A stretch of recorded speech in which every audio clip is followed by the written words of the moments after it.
The title of Brother Casey's exhortation is How We Wait, and he has asked us to read from Genesis chapter 7, verse 11, through Genesis chapter 8, verse 15.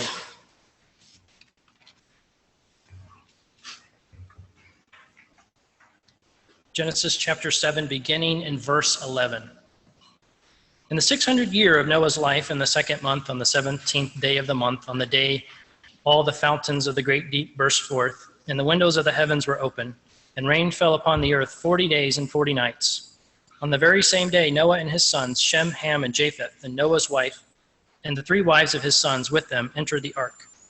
And they and every beast according to its kind, and all the livestock according to their kind, and every creeping thing that creeps on the earth according to its kind, and every bird according to its kind, every winged creature. They went into the ark with Noah, 2 and 2 of all flesh, there was breath of life. And those that entered, male and female of all flesh, went in as God had commanded them, and the Lord shut them in. The flood continued 40 days on the earth. The waters increased and bore up the ark, and it rose high above the earth. The waters prevailed and increased greatly on the earth, and the ark floated on the face of the waters. And the waters prevailed so mightily on the earth that the high mountain under the whole heavens were covered. The waters prevailed above the mountains, covering them 15 cubits deep. And all flesh died that moved on the earth, birds, livestock, beasts, all swarming creatures that swarm on the earth, and all mankind. Everything on dry land and in whose nostrils was the breath of life died. He blotted out everything that was on the face of the ground, man and animals, and creeping things and birds of the heavens. They were blotted out from the earth. Only Noah was left, and those who were with him in the ark. And the waters prevailed on the earth 150 days. Chapter 8. But God remembered Noah and all the beasts and all the livestock that were with him in the ark. And God made a wind blow over the face of the earth, and the waters subsided. The fountains of the deep and the windows of the heavens were closed. The rain from the heavens were restrained, and the waters receded from the earth continually. At the end of 150 days, the water had abated. And in the 7th month, on the 17th day of the month, the ark came to rest on the mountains of Ararat. And the waters continued to abate until the 10th month. In the 10th month, on the first day of the month, the tops of the mountains were seen. At the end of 40 days, Noah opened the window of the ark that he had made and sent forth a raven. It went to and fro until the waters were dried up from the earth. Then he sent forth a dove from him to see if the waters had subsided from the face of the ground. But the dove found no place to set her foot, and she returned to him to the ark, for the waters were still on the face of the whole earth. So he put out his hand and took her and brought her into the ark with him. He waited another 7 days, and again he sent forth the dove out of the ark. The dove came back to him in the evening, and behold, in her mouth was a freshly plucked olive leaf. So Noah knew that the waters had subsided from the earth. Then he waited another 7 days and sent forth the dove, and she did not return to him any more. In the 601st year, in the first month, the first day of the month, the waters were dried from off the earth. And Noah removed the covering of the ark and looked, and behold, the face of the ground was dry. In the 2nd month, on the 27th day of the month, the earth had dried out. Then God said to Noah, "Go out from the ark, you and your wife, and your sons' wives with you." This time we'll call on Brother Casey Oakwood to deliver his words of exhortation. And again, the title is How We Wait.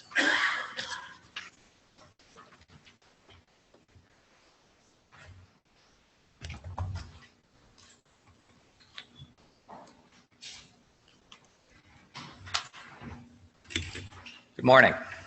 I'd like to thank Nicholas for picking 5 hymns that touch on this theme, and I particularly like the second one that he played there for us. That 4th verse of hymn 155, I think a lot of us, especially as we get older, can relate to this. We think back. The verse is, "We could not bear to hear complete the tale if it were told. Enough to know thy mercies cannot fail, nor love grow cold." I think a lot of us could think back 10, 15, 20 years and think, if I knew what was going to happen in my life, what was going to happen to me and my family and other people that I care about, If I knew about that 20 years ago, I couldn't have borne it. And yet here we are. Here we are because each day we are able to get through and abide because God's mercies cannot fail and his love does not grow cold. I actually gave this talk at Williamsburg this year, but I thought it still quite fitting, so I will give it again here this morning, and I don't think there was a whole lot of overlap in the people that were there and are here today, so good for me. You know, like Noah, Abraham and Sarah, Isaac and Jacob and all the others, we may each of us be waiting for something different. For Christ's return, of course, but for other things too. We may be waiting for health issues to resolve. We may be waiting for a significant other, for a family member to turn to God and to find spiritual peace, for financial security, for respite from worry due to any number of things that crowd our minds. God's children in other parts of the world may be waiting for things we take for granted. Rains to return so they can escape famine. Physical safety. A secure place to call home. Food, water, health care. And when we put it in that perspective, we know we have it good, don't we? And yet still, like Simeon, we wait to see the consolation of Israel and for these other things. But how do we wait? What are we thinking? What are we expecting? How do we know when to act and when to wait entirely on God? And, you know, Matt Dravenstadt gave a talk a couple of weeks ago where he said he asks more questions than he provides answers. And I'm not going to come to any conclusions here in this. I think the answer can be different for each of us, whether to act or whether to wait entirely on God. Solomon tells us in Ecclesiastes 3 that there is a time for everything and a season for every activity under the heavens. I wonder, as you read this list, how many of them apply to whatever it is you may be waiting for right now, and whether it applies to how you're waiting. A time to be born and a time to die. A time to plant and a time to uproot. A time to kill and a time to heal. A time to tear down and a time to build. A time to weep and a time to laugh. A time to mourn and a time to dance. A time to scatter stones and a time to gather them. A time to embrace and a time to refrain from embracing. A time to search and a time to give up. A time to keep and a time to throw away. A time to tear and a time to mend. A time to be silent and a time to speak. A time to love and a time to hate. A time for war and a time for peace. So how do we know when to act and when to wait entirely on God? You know, when we read a novel, we're drawn into it by the writer, and we feel the emotions of the characters because they're clearly written for us in a very usually well-written way, easy to understand, and we can get drawn in. But most stories in the Bible are far more spare. The scriptures leave it to us to imagine the emotional challenges that attend most of the stories that we know well. And maybe that's intentional, so we can plug in our own emotions. But it takes some effort to put that meat on the bones and to make the characters real. We just read about Noah. Noah waited in different ways and for a very long time. You know, when we read that account, we just blow by those days. Years, decades, century. Over and over and over again in that account. This much time went by, this much time went by, this much time went by. And we know that there are times in our lives when a day can be excruciating because we don't know what's going to happen. And I think it's safe to say that what happened to Noah, he didn't know what was going to happen. It was unique in all of human history before or since. Noah and his family actively waited for years, maybe as much as 120 years, if we take a clue from the New English translation of Genesis 6, verse 3, which says that man would live 120 years more. Well, how active was Noah's family, really? His sons were born 100 years before the flood, so they may have been raised into this. And, you know, we have a mental picture of his sons working by his side, hefting beams and toting hay. We see Mrs. Noah and the daughters-in-law happily tending the home and supplying the men's needs. But do we know that's how it really went down? These corny movie scenes that paint such noble, intelligent, high-minded, stable, and highly faithful people probably weren't real. What if Noah was actually thoroughly alone in his faith? If his family actually barely put up with him through 120 years of being taunted by the neighbors, years of being related to the oddball. How hard was that? And what was each of them thinking over all of that time? Then, finally, they all boarded the ark. Maybe reluctantly, skeptically. The sun was probably shining that day. And they waited 7 days. They waited 7 days for the rain to start. Then they waited 1 year and 10 days in total before setting feet on dry land. And Noah probably didn't have any experience with floods, so he wouldn't necessarily know how this would work. Whether and how the waters would recede. Can you imagine how frightening that was?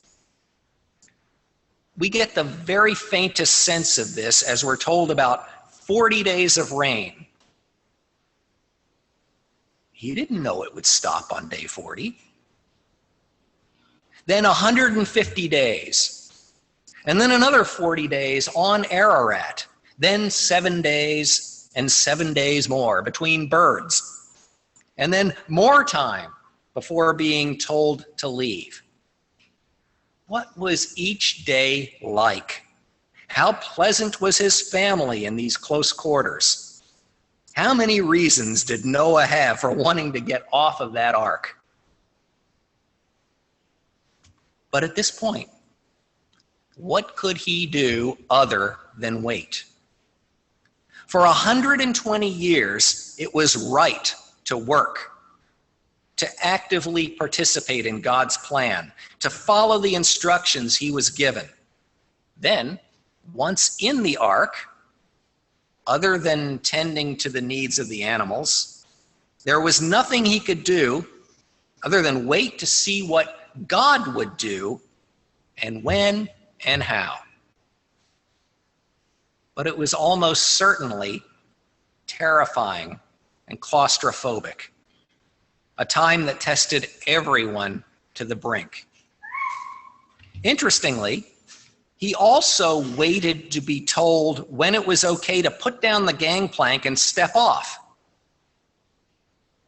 At the very beginning of Noah's 7th century, he looked out and saw dry land, a birthday present. You and I would have been out of there so fast,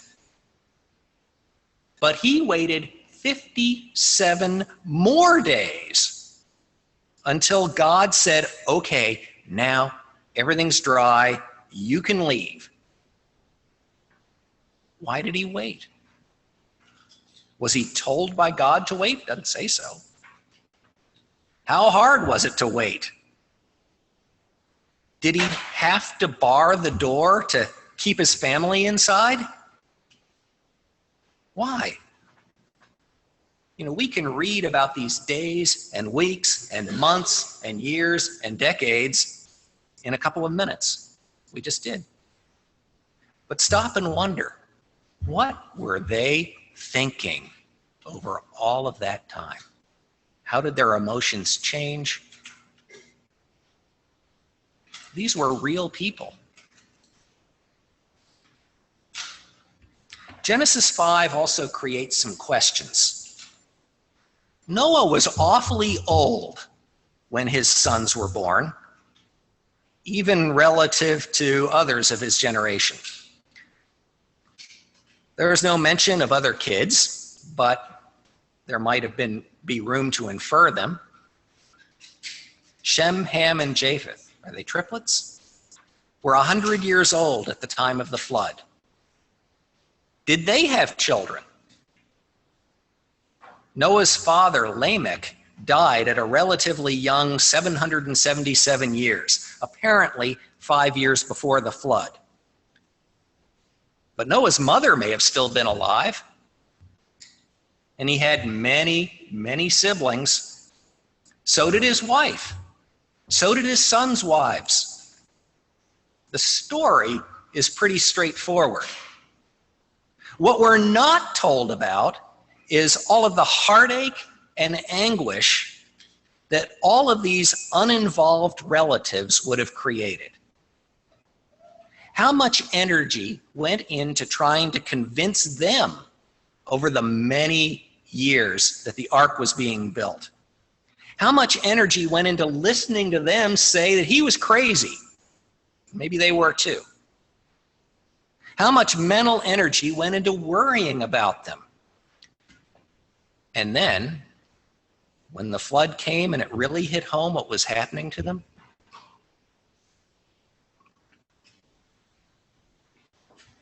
so part of this waiting time would have included waiting for God to bring family members around. But it didn't happen.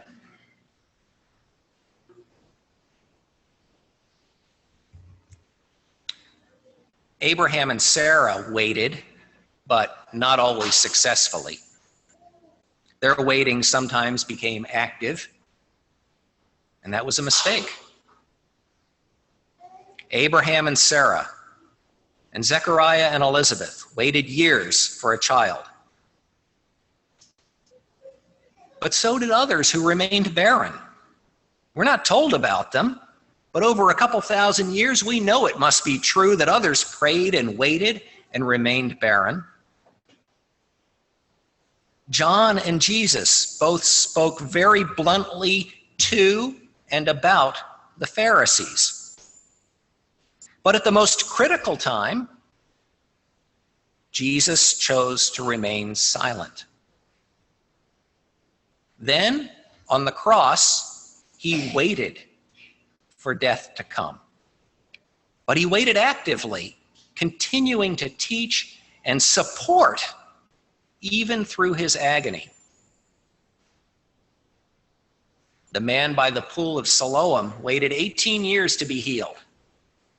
Others wait their whole lives in wonderful faith and are not healed. Bartimaeus cried to Jesus, who heard, stopped what he was doing, and immediately healed him. Another was born blind and waited decades to be healed. We know others who have lost their sight and have surely cried just as loudly, and Jesus has surely heard them, but they remain blind, and they reflect God's glory in other ways. The same is true of so many who are sick or afflicted physically or spiritually or mentally. Psalm 33, verse 18, says, "Behold, the eye of the Lord is upon them that fear him, upon them that hope in his mercy, to deliver their soul from death and to keep them alive in famine." But we know that in a literal sense, we are not always saved in this life. We are not always healed. Our concerns are not always addressed. A cursory review of Hebrews 11 makes it very clear that prosperity religion is bunk. Isaiah 30, verse 18. "For this reason, the Lord is ready to show you mercy. He sits on his throne, ready to have compassion on you. Indeed, the Lord is a just God. All who wait for him in faith will be blessed." All who wait for him in faith will be blessed. And yes, it's true. But when? And so we wonder, when do we wait? And when do we act in faith to try to bring about what we believe is good? What we believe would be God's will. The Bible doesn't actually say that the Lord helps those who help themselves, but surely it's not a wrong concept, right? I think that depends. What does acting look like? And what is at the core of actively waiting for God to help? Surely seeking medical help is appropriate. Can it go too far? Actively seeking a spouse is well and good, but there are probably limits to what is right. There are no doubt things we should do to help a family member find spiritual peace. Are there things we shouldn't do? Being careful with our financial resources to be able to provide for our families first is right. But we may have a skewed view of what it means to provide, given our 21st century Western perspectives. Because surely it is also our duty to help the poorest of our neighbors and not just say, "Be ye warmed and fed." But is it possible for that help to extend too far? How do we find that balance between doing too much and not enough to help loved ones who may be whatever they may be? When are we acting because we want to be in control? And of course, we know that's an illusion. And when do we not act, perhaps when we should, because doing something is uncomfortable? Ezekiel was told to speak, or the blood of others would be on his head. But the prodigal son's father gave half of his money and then waited with anxiety. Do we risk taking these examples and applying them in ways that just make us feel better about doing or not doing At the risk of taking the reference out of control, Romans 14, not out of control, see, there's that word, we want to be in control. At the risk of taking the reference out of context, Romans 14:23 tells us that anything we do that is not in faith is sin. Now, that reference is about eating or not eating. It's about honoring some days as special or not. But if we extend that thought then, perhaps it is appropriate to choose whether and how to act or not act, whether and how to speak or not speak. But we must do or not do in recognition that we are actually ultimately waiting for God to act or speak. Flipping the verse then, in our freedom, which is what that chapter is all about, in our freedom, anything we do in faith while waiting for God is good. Anytime we do not do something in faith, but instead wait entirely on God, is also good. So as we leave here, whatever it is you are waiting for, wait in the way that is best for you in faith. In the end, God knows your faith, and he knows your heart. God lives outside of time, and he created time, and he created waiting for a reason. Thank you.